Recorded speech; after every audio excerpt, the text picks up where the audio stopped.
ভাবুন তো, আজকের এই ধুলোময় লাল মরুভূমির মতো গ্রহ মঙ্গলে একসময় বিশাল বিশাল নীল নদীবহুল পথ ছিল।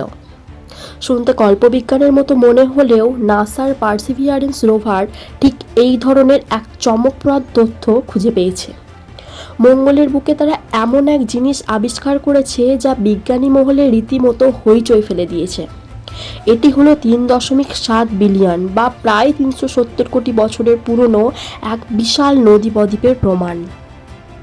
আর এই আবিষ্কার শুধু মঙ্গলের ইতিহাসই বদলে দিচ্ছে না, বরং মঙ্গলে একসময় প্রাণ ছিল কি না সেই প্রশ্নের উত্তরের খুব কাছাকাছি নিয়ে যাচ্ছে আমাদের।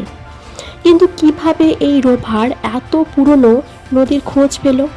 আর এখানে এআই বা আর্টিফিশিয়াল ইন্টেলিজেন্সের ভূমিকাই বা কী? জানতে হলে আজকের ভিডিওটি শেষ পর্যন্ত দেখুন এবং এই ধরনের আরও অনেক নিত্য নতুন তথ্য পেতে আমাদের চ্যানেলটিকে অবশ্যই সাবস্ক্রাইব করুন। আপনারা হয়তো জেনে থাকবেন 2021 সালে নাসার পার্সিভিয়ারেন্স রোভার মঙ্গলের জেজেরো ক্রেটার নামক স্থানে ল্যান্ড করেছিল। এই জায়গাটি বেছে নেওয়ার পেছনে বিজ্ঞানীদের একটি বিশেষ কারণ ছিল। বিজ্ঞানীরা অনেক দিন থেকেই ধারণা করতেন কোটি কোটি বছর আগে এই ক্রেটারটি একটি বিশাল হ্রদ ছিল এবং এখানে একটি নদী এসে মিশত। যখন কোনো নদী কোনো হ্রদ বা সমুদ্রে এসে মেশে, তখন সে তার সাথে বয়ে আনা পলি বা সেডিমেন্ট জমিয়ে বদ্বীপ বা ডেল্টা তৈরি করে। এটি আমরা ভূগোলে অনেকেই পড়েছি। পৃথিবীতে আমরা সুন্দরবন বা নীল নদের বদ্বীপ দেখতে পাই। পার্সিভিয়ারেন্সের কাজ ছিল এই জেজেরো ক্রেটারে সেই প্রাচীন বদ্বীপের প্রমাণ খোঁজা। কারণ যেখানে জল ছিল সেখানে প্রাণের অস্তিত্ব থাকার সম্ভাবনা সবচেয়ে বেশি। আর এই পলি বা পাথরের স্তরের মধ্যেই প্রাচীন অণুজীবীয় প্রাণের জীবাশ্ম লুকিয়ে থাকতে পারে। চলুন এবার কিভাবে এই আবিষ্কার হলো সেটি সম্পর্কে আমরা জানব। পার্সিভিয়ারেন্স রোভার তার অত্যাধুনিক ক্যামেরা এবং সেন্সর ব্যবহার করে জেজেরো ক্রেটারের কিনারায় কিছু খাড়া পাথরের পাহাড় বা ক্লিফের ছবি তোলে। এই ছবিগুলি বিশ্লেষণ করে বিজ্ঞানীরা রীতিমতো অবাক হয়ে যান। পাথরের স্তরে স্তরে যেন মঙ্গলের ইতিহাস লেখা আছে। আপনারা ছবিগুলিতে দেখতে পাচ্ছেন পাথরের এই স্তরগুলো হুবহু পৃথিবীর নদী অববাহিকার মতো।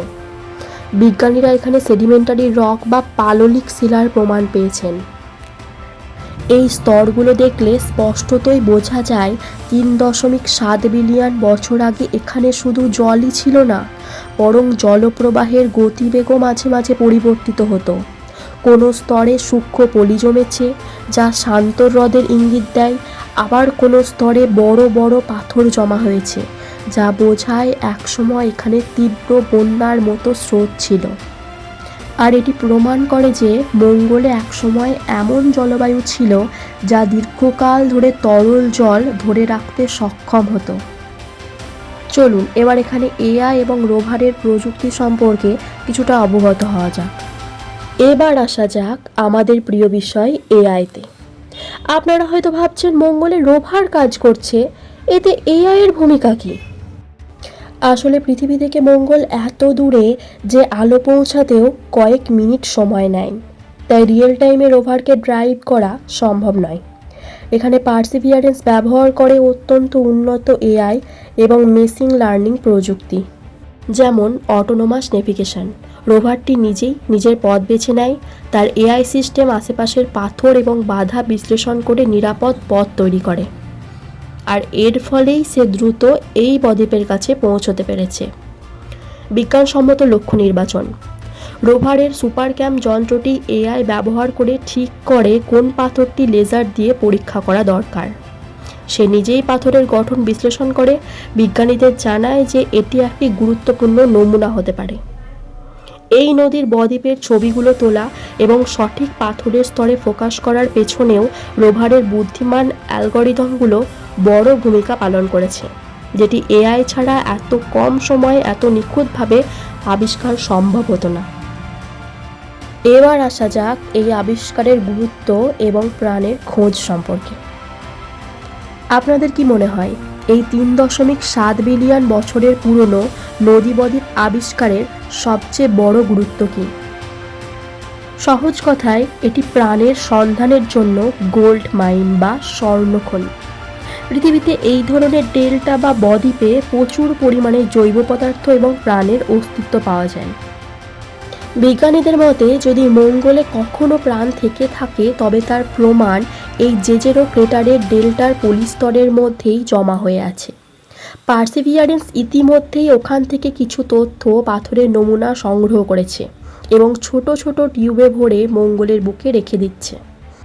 নাসার ভবিষ্যৎ মিশন মার্স স্যাম্পল রিটার্ন এই নমুনাগুলো পৃথিবীতে নিয়ে আসবে। তখন পৃথিবীর অত্যাধুনিক ল্যাবরেটরিতে পরীক্ষা করে আমরা নিশ্চিত হতে পারবো মঙ্গলে সত্যিই প্রাণ ছিল কিনা।